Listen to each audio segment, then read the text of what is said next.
5분 뚝딱 철학의 김필래입니다. 플라톤은 인간의 정신에는 세 개의 영역이 있다고 생각했습니다. 머리로 대표되는 이성과 지성의 영역, 심장으로 대표되는 의지와 도덕의 영역, 위장으로 대표되는 욕구와 욕망의 영역이 바로 그것입니다. 그래서 플라톤은 인간을 트리파타이트 소울, 즉 세 개의 영혼으로 이루어진 존재라고 보았죠. 이성과 지성에서의 판단 기준은 참이냐 거짓이냐입니다. 의지와 도덕에서의 판단 기준은 선이냐 악이냐이고요. 욕구와 욕망에서의 판단 기준은 좋으냐 나쁘냐입니다. 인간은 이 세 가지 판단 기준으로 세상을 보죠. 이 세 영혼의 결정체가 바로 학문, 종교, 예술입니다. 학문은 참, 거짓을 기준으로 적용하고 종교는 선, 악을 기준으로 적용합니다. 그리고 예술은 좋으냐 나쁘냐, 아름다우냐 추하냐를 기준으로 적용하죠. 그렇다면 우리의 삶은 어떤 기준을 적용해야 할까요? 즉, 어떻게 살 것인가의 문제는 어떤 기준으로 평가를 해야 하냐는 겁니다. 이 질문에는 두 가지 입장이 있을 수 있습니다. 하나는 선, 악의 기준을 적용하여 착하게 살아야 한다는 입장이고, 다른 하나는 좋으냐 나쁘냐의 기준을 적용하여 행복하게 살아야 한다는 입장입니다. 간단히 말해서 뜨거운 심장으로 살아야 하냐, 배부른 위장으로 살아야 하냐, 두 입장이 있다는 겁니다. 물론 착하게도 살고 행복하게도 살면 되지 않냐 라고 반문하시는 분도 있을 수 있습니다. 물론 그럴 수 있으면 좋죠.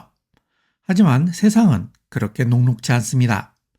착하게만 살면 맨날 손해만 보고 그러다 보면 행복해지기 어렵죠. 나는 착하다 라고 하는 정신승리는 할 수 있겠지만 손해보면서 행복해지기는 어렵습니다. 그래서 대부분의 사람들은 적당하게 착하고 적당하게 행복을 챙기는 삶을 선택합니다. 이처럼 우리는 착하게 살아야 한다는 의무감과 행복하게 살고 싶다는 욕망 사이에서 왔다 갔다 하면서 살다 가는 존재입니다. 그래서 한자에서 선자도 착할 선이기도 하고 좋을 선이기도 합니다. 영어에서도 굿이라는 단어는 착하다는 의미도 있고 좋다는 의미도 있죠. 그래서 착함과 좋음은 다른 의미이지만 실제로 사용할 때는 헷갈릴 때도 있습니다. 그래서 착한 가격, 착한 몸매라는 말이 생긴 모양입니다. 이 말은 가격이나 몸매가 좋다는 의미죠. 좋다는 말을 착하다는 말로 바꾸어 버린 겁니다. 그래도 우리는 대충 알아듣습니다. 착하게 살 것인가, 행복하게 살 것인가? 이것은 윤리학에서 가장 근본적인 질문이기도 합니다. 이것이 바로 오늘의 이야기입니다. 서양 철학에서 착하게 살아야 한다고 말한 대표적인 철학자는 소크라테스와 칸트입니다. 먼저 소크라테스를 보죠. 이 그림은 다비드의 소크라테스의 죽음이라는 작품입니다. 소크라테스가 사형 선고를 받고 독배를 마시기 직전의 상황을 그린 건데요. 소크라테스의 공식적인 죄목은 아테네 신을 믿지 않고 젊은이들을 타락시킨다는 것이었습니다. 그런데 소크라테스는 아테네 신을 믿지 않고 도대체 무엇을 믿었던 걸까요? 소크라테스가 믿었던 것은 다이몬이었습니다. 소크라테스는 어렸을 때부터 자신은 항상 다이몬의 소리를 들었다고 말합니다. 소크라테스가 어떤 행위를 할 때마다 다이몬이 해도 된다거나 하지 마라 라고 말을 했다는 겁니다. 그래서 소크라테스는 다이몬의 말을 듣고 어떤 행위를 할지 하지 않을지를 결정했다는 거죠. 그래서 아테네 사람들은 소크라테스가 아테네 신을 믿지 않고 자신만의 신을 믿는다고 생각해서 사형 선고를 내렸던 겁니다. 다이몬은 데몬의 어원이 되는 단어이고 이것을 우리말로 하면 귀신입니다. 그렇다고 해서 소크라테스가 귀신의 소리를 들었던 것은 아닙니다. 소크라테스가 들었던 것은 마음의 소리였던 겁니다. 다른 말로 하면 양심의 소리였던 겁니다.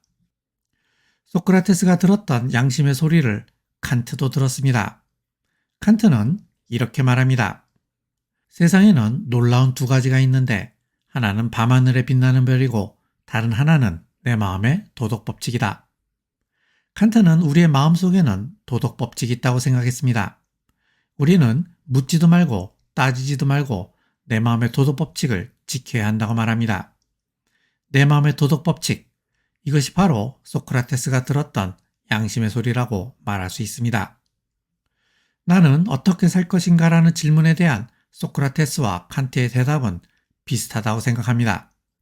그것은 다이몬의 소리, 양심의 소리, 내 마음의 도덕법칙에 따라서 살라는 겁니다. 한마디로 말해서 착하게 살라는 겁니다.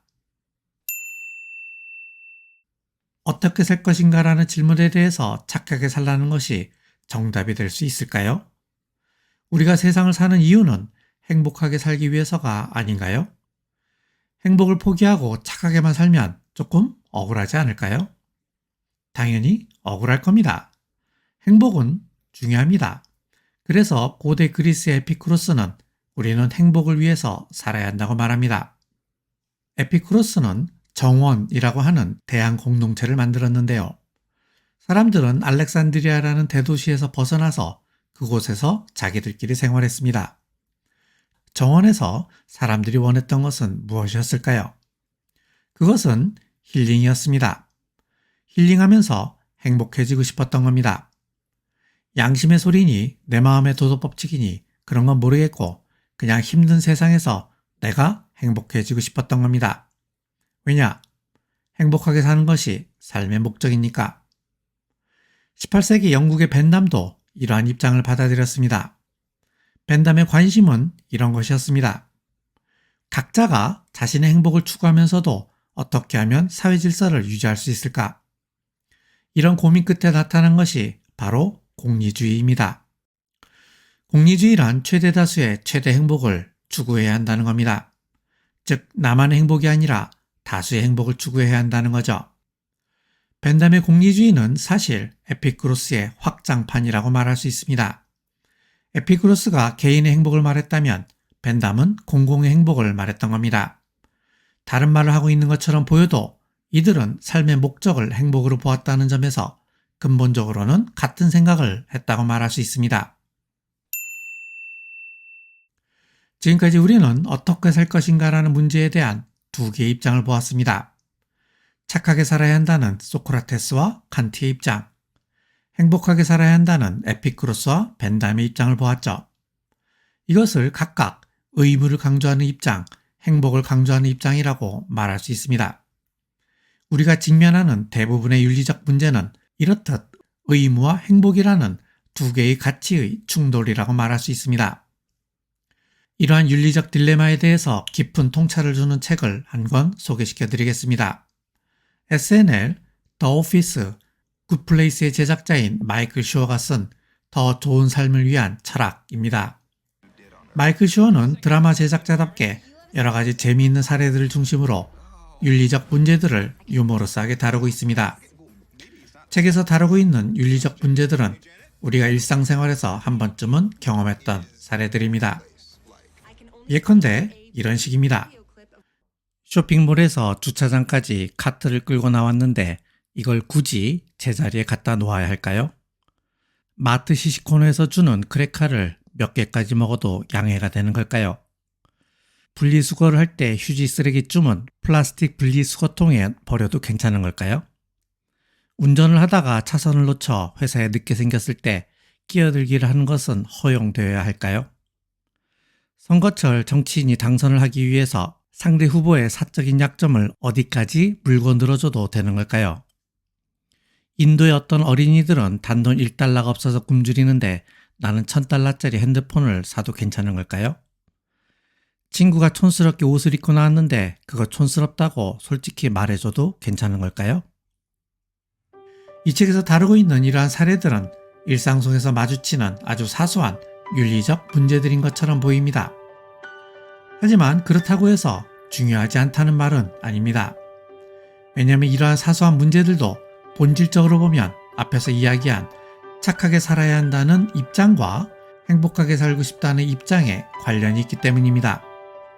예컨대 쇼핑몰 카트를 제자리에 갖다 놓는 것은 의무는 아니지만 의무 비스무리한 것이고, 쇼핑몰 카트를 제자리에 가져다 놓지 않고 슬쩍 옆으로 밀어놓고 나오면 나는 불편함을 회피함으로써 행복 비스무리한 것을 증진시킬 수 있기 때문입니다. 그렇다고 해서 이러한 문제들이 단순히 의무와 행복 중 하나를 선택함으로써 해결된다는 말은 아닙니다. 이러한 문제들은 대체로 그 중간 지점에서 타협을 해야 해결될 수 있는 문제들이죠. 우리의 삶은 대부분 이러한 문제들로 가득 차 있습니다. 그래서 이러한 문제들은 사소한 것처럼 보이지만 사실은 중요한 문제들입니다. 따라서 이러한 문제들에 대해서 더 좋은 선택을 하는 것이 바로 더 좋은 삶을 사는 것이라고 말할 수 있습니다. 카트를 제자리에 갖다 놓지 않으면 봉변을 당할 수도 있습니다. 그런 의미에서 더 좋은 삶을 위한 철학은 여러분들에게 더 좋은 삶을 사는 방법을 알려주는 책이라고 말할 수 있습니다. 오늘 이만 마치죠. 감사합니다.